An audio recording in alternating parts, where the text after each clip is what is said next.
13, 2025, and welcome to LCJ Live. We are up, and away today because Superman is topping the box office charts as expected and did pretty well this weekend. Did you see Superman? I did the other day. Thought it was alright, not extraordinary, passable for DC. We're celebrating its box office success today with Clark Kent Superman and my friend Bugs Bunny because Warner Brothers is thrilled with this $122 million opening weekend for Superman. It's the third biggest 3-day, Friday through Sunday open of 2025 behind a Minecraft movie and Lilo and Stitch. Warner Brothers will take it. You know, there were some estimates that were looking at as low as $70 million for this, but I knew it was going to depend on the reviews, the buzz, the positive reaction coming out of those initial screenings, and it was mostly positive. So the fact that that happened led to this. If the reviews were negative, if every review said this is trash, this destroys DC, this is really, really bad, then I don't think we would have gotten quite this high. We may not have even hit $100 million this weekend with Superman with 122. Interesting about that, very close to the 116.6 that Man of Steel opened to in 2013. So well over 12 years ago, but very close, adjusted for inflation. More people probably went to Man of Steel, but still Warner Brothers will take $122 million. Fanimator 101 seeing Smurfs Friday, and then 2 weeks later Bad Guys 2. That's right, the interesting thing about animation this year is we haven't had a fully animated film hit $100 million domestically yet. We've had a lot of families go to the movies to see a Minecraft movie, Lilo and Stitch, How to Train Your Dragon. All three of those films feature animation, but when it comes to a fully animated film, we still haven't had a $100 million movie. Dogman, #1 with $98 million, followed by Elio and The King of Kings. But now here comes Smurfs. We'll see if it can get to that $100 million. I'm betting the Bad Guys 2 definitely does, because the first one made $97 million back in 2022. Thanks for being here on LCJ Live. If you're just joining us, we're celebrating the success of Superman. This is a win for Warner Brothers, a studio that hasn't had 5 movies make at least $100 million since 2019. So Superman joins F1, Final Destination, Bloodlines, Sinners, and a Minecraft movie. All 5 movies have made at least $100 million. We haven't had that for Warner Brothers since 2019. Wow. So they're certainly celebrating today, and Warner's will have a few more big movies later this year and some award season contenders as well. Plus the animated Cat in the Hat movie is going to open next February. So it's a big time for Warner Brothers. And now next weekend, you've got 3 new movies, which we'll talk about in a little bit, but none of them, I don't think, will top the second weekend of Superman, which could be 60, 50-something million dollars. #2 is Jurassic World Rebirth. Dropped down to $40 million this weekend. It's at $232.1, a bit of a drop for Jurassic World Rebirth, which had a $92 million weekend last weekend. Its total is $232.1. Now here's the thing. Dominion from 2022 had a $59 million second weekend. Up until this weekend, we were pretty even as far as everyone who wanted to go see this right away, same as last time. The during the week number's the same, but now here's the big difference. Here's that $19 million difference, because after the second weekend of Dominion, it was up to $250 million total, and then it totaled $376. We're at $232, so we're down $18 million now because we had a drop of $19 million of the second weekends. So Universal, not happy, but they had to expect that Superman was probably going to beat it, #1, and #2, take away a lot of the box office for the second weekend of Jurassic. It depends on the holds. Can a movie like this hold for several weeks? Same with Superman through Labor Day. I thought the #3 movie this weekend was going to have even better holds and perform well all the way through Labor Day. Now I'm not quite as sure. F1 dropped another 50% this weekend, $13 million. It's at 136.2. Doing a lot better overseas. And this is a movie that I think, off of that initial weekend and the first few days during the week, F1, this could have done 200 million plus and been a real performer and have strong legs throughout the summer. But when you dropped 54% last weekend and 50% this weekend, that's not great. You want to see those holds be a lot smaller. So Warner Brothers, happy F1 is making money, certainly thrilled about Superman, but they had to have thought that F1 would do a little better than this. The question will be, can it finally have small drops all the way through Labor Day? A $10 million weekend next weekend and get some extra buzz later in the summer. That'll be interesting. Again, I thought it was a movie that was going to do that, but here we are. How to Train Your Dragon for Universal. Number 4 this weekend, 7.8 million. It's at 239.8. It is the 7th biggest non-Fast and Furious, non-Illumination, and non-Jurassic movie for Universal of at least the last 30 years. So they're very happy about this. How to Train Your Dragon 2 live action coming 2 summers from now. Your top 4 movies this weekend: Warner Brothers, Universal, Warner Brothers, Universal, and Disney at number 5 with Elio, which made 3.9 million. It's at 63.7. It finally passed Onward's short domestic box office total of 62 million. And it has now made more than 3 times its opening weekend, which not every movie is guaranteed to do. It has not had the legs of Elemental, but it has had some smallish drops these last couple weekends, ahead of Smurfs coming out this weekend and The Bad Guys 2 next weekend. With 2 weekends after that. With Smurfs out this weekend, Elio could drop down to about $1.5 million next weekend. Its run could be over. It depends on how many families want to go see Smurfs and how many want to catch up on Elio. But Elio at 63.7, it had an opening weekend of 20.8, so that's more than 3 times. Again, not every movie guaranteed, so at least Disney's happy about that. Number 6 this weekend, basically a tie. 28 years later, 2.7 million. It's at 65.7 for Sony. And Lilo and Stitch, which added 2.7 million. It's at 414.6 million. Second biggest film of the year domestically behind Minecraft, but huge worldwide, has passed Minecraft worldwide, and is now just 5.7 million away from getting to $1 billion globally. Disney will want this to happen, so you can expect Lilo and Stitch will be a $1 billion film for Disney. A movie they were originally going to put on Disney Plus, and it's going to make $1 billion. Number 8, Mission Impossible: The Final Reckoning, 1.5 million. It's at 194. Needs about $1 million, $1,000,001 to beat Rogue Nation from 2015. I think Paramount will want this to happen. If there are drive-ins around the country this weekend that are going to get Smurfs, the Paramount film to pair it with is Mission Impossible, so you definitely could see by next weekend Mission Impossible: Final Reckoning beating the 2015 total of Rogue Nation.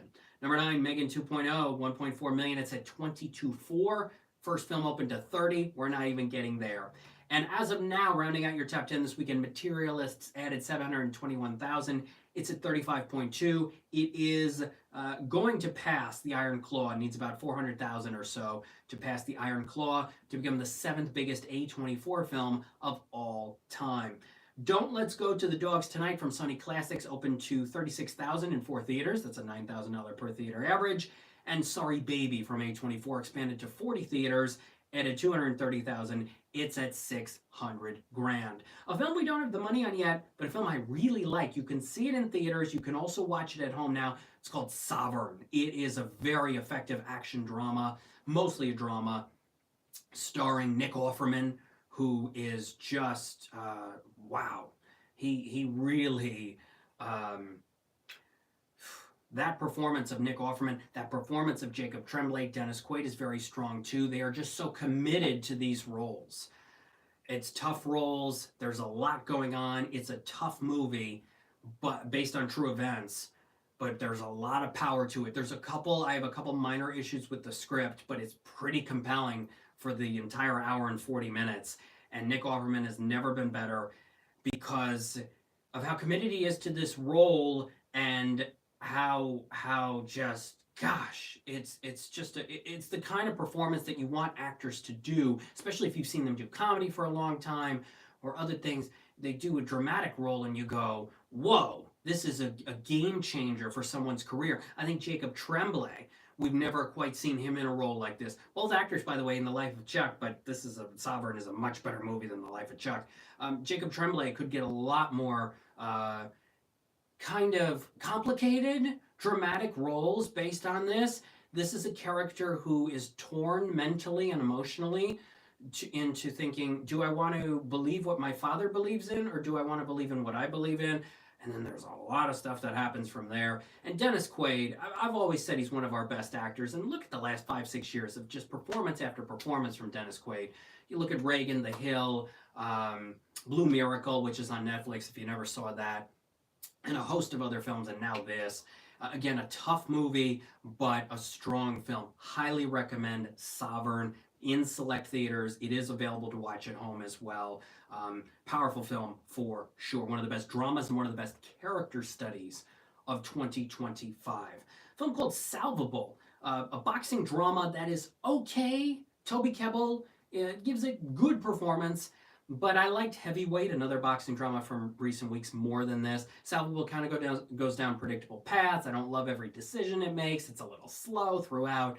Salvable is available on VOD starting tomorrow. Coming out next weekend, but I want to read this comment from Pete. Watched Eye of the Needle and Dog Day Afternoon last night. Studios need to make movies for adults. Those were the better days. Sovereign is a film for adults. It's a sophisticated movie. There's a lot to it. So if you need something to see, go see Sovereign. Out this weekend coming up, Jujutsu Kaisen Hidden Inventory Premature Death is I think episodes of a show. Anime films usually do well. The new version of I Know What You Did Last Summer is coming out this weekend. Also Eddington with Joaquin Phoenix and Ari Aster. Beau was Afraid was so bad. We'll see how Eddington is. Another 2 hours and 20 minutes. Pedro Pascal, Emma Stone. It's about 2020. It's about conflict. It's about the COVID pandemic. Is it too soon? I remember I went to a screening of White Noise, the Noah Baumbach film from 2022. At the end of 2022, Netflix set up a screening of that for me for award season. And you realize about 45 minutes into White Noise, maybe even sooner, oh, wait, this is a comment on 2020. This is a comment on COVID. And that, to me, was the first film that sort of did that. Is it still too soon for us to want to experience that in cinematic form? For some people, I think it is, but we'll see how Eddington is. And of course, Smurfs is this weekend. We've had so many incarnations of Smurfs, from animated shows to the movies, the Sony films from 2011 and 2013, the fully animated film from Sony in 2017, directed by the late Kelly Asbury. I enjoyed those films. I hope this is fun too. It's directed by Chris Miller of Puss in Boots fame, and Paramount behind this, Nickelodeon with the Smurfs TV show that's been on for a few years. So we'll see how Smurfs does this weekend. If I had to guess which movie does the best, it's between Smurfs and I Know What You Did Last Summer. Eddington may only make a few million to $5 million. Smurfs and I Know What You Did Last Summer are going to battle for about 15 to 20 million each, but Superman should be number one again. Now, the Tuesday of this week, we've got the nominations for the Primetime Emmy Awards, so that'll be happening. And tomorrow, a new LCJ Q&A podcast episode, an AnimationScoop.com Q&A with the makers of a animated television series revival. I can't even say what it is. I can't say what it is. But if you're a Disney fan, that may give you a hint. But that'll be available tomorrow. I had a great conversation with them talking about whatever I can't share yet because it's embargoed till tomorrow. But that'll be available tomorrow. So if you're a Disney fan, look forward to that. First new LCJ Q&A in a few weeks, and there will be more. I've already recorded another one for another show that I can't talk about yet, and more LCJ Q&A podcast episodes and AnimationScoop.com Q&As coming at you the rest of this summer. Fanimator 101 is hearing Smurfs is getting decent reactions. I know there were a lot of screenings yesterday in parts of the country. And Pete Crooks says, I will dislike Eddington. We'll see. Give it a chance, as always. And we'll see if it's effective as a film or if it's just trying way too hard, which I feel like the trailers are showing that it's trying too hard. But we'll see what happens. New Too Fast 2 Films episode coming at you soon at toofast2films.com. Mike Sargent and I review Superman. We also review Jaws at 50, the Jaws documentary that's fantastic. That's now on Disney Plus and Hulu. And Mike, by the way, has also seen Sovereign, highly recommends it. So look forward to that episode soon. More interviews coming at you. Provocative. Yeah, Eddington seems like it's going to be provocative. And some provocative movies are effective and work. So we will see what happens. But I'll probably check out Eddington this week and Smurfs as well. And some other movies. I watched Oh Hi last Monday. It was the mystery movie. Saw that. That comes out for the 25th. And also for the 25th, of course, is Fantastic Four First Steps. And what'll be really interesting is how high that opening weekend is. Marvel up against DC. It'll be weekend 3 of Superman. How big of a drop will that have? And then for August, we have Bad Guys 2, Naked Gun, Freakier Friday, which could do really well for Disney, Nobody 2, and then a bunch of smaller movies. Some that look pretty good, but a bunch of smaller movies. That second half to end of August or into early September. Again, that's an opportunity for a movie like F1 to make more money. It just depends on what's going to happen. Or could Freakier Friday be #1 for like 4 weeks? Weapons is also coming out. The Roses, which looks terrible. But is that the case for Freakier Friday? Freakier Friday, I think, opens to 70 million, and we'll see how big of those drops are. But then there'll be people who say, oh, the box office is down. And let's take these weekends as wins. Yes, some movies aren't doing as well as they should. Some movies are overperforming. Superman had a $122 million weekend, and I think that's a win. It's a win for Warner Brothers. It's a win for movie theaters, the superhero fans. And if enough people like it, they're going to go see it again and may catch up on it over Labor Day weekend, which is also when the re-release of Jaws is happening in theaters on August 29th. That'll be interesting how many people go, because a lot of drive-ins are just going to show it around the country at different points of the summer anyway, and it was just on NBC. So that'll be really interesting how that does. And we're back here next Sunday at 12 p.m. Eastern. It'll be about 2 years since Barbenheimer, believe it or not. We'll talk about that. We will also talk about the box office for Smurfs. I Know What You Did Last Summer in Eddington, and we will preview how Fantastic Four First Steps will do. Plus, Happy Gilmore 2 is coming to Netflix, and we'll talk about all of that and more next Sunday at noon Eastern on LCJ Live. For more, go to X at LCJ Reviews, Instagram at LightsCamJackson, YouTube.com/LightsCameraJackson. Subscribe to the channel. We're live every Sunday. And go to lights-camera-jackson.com, animationscoop.com, lcj.podbean.com, toofast2films.com, all those outlets and more coming at you real soon. Some cool things I'm working on for the summer that I'll be able to share with you soon, and some more announcements and things on the way, and more great interviews, and hopefully more great films and some TV shows. I watched episodes of something last night that's really good, but I can't talk about it yet. I can't talk about it till later this summer. It's crazy about embargoes. That's a whole nother conversation about, did people accidentally break the Superman embargo? What do embargoes really mean for critics? I'll tell you a quick story, and then we'll go. 2009, I had gone to one of the nationwide pay preview screenings of Ice Age: Dawn of the Dinosaurs. It was a Sunday afternoon, about a week and a half to 2 weeks before it opened, and it was like 3 in the afternoon, and it was like, wow, get to see Ice Age: Dawn of the Dinosaurs early. I was on TV at that time, and I knew I wasn't going to review it till its first weekend, but I wanted to see it early, so I went. It wasn't a huge crowd. Not a lot of people knew about it. It was like maybe 40 people, and, enjoyed it. Saw it a second time at the drive-in, but enjoyed it. And then it was like June 20, 21, 22, something like that. And then, all right, I like the movie a lot. I'm going to post my review. So I, go on the website, post it, and I get an email from a publicist person who says, you can't post that review yet. And I was like, why not? And they said, well, because the review embargo for Ice Age: Dawn of the Dinosaurs is actually several days later. And I said, okay. And so I took it down for a few days, but that was a nationwide pay preview screening. And even back in 2009, the folks at Fox didn't allow critics to post their reviews until much later and much closer to the release. So this whole embargo thing, some people may think it's new or just started with COVID. No. It's been going on for a long time. And there are pros and cons to that. And I could spend a whole hour telling you more stories and more in-depth about all of that. Maybe we'll save that for another time. Thanks for being here for today's episode of LCJ Live. Have a good Sunday. Have a good week. Stay well. And check in on your loved ones.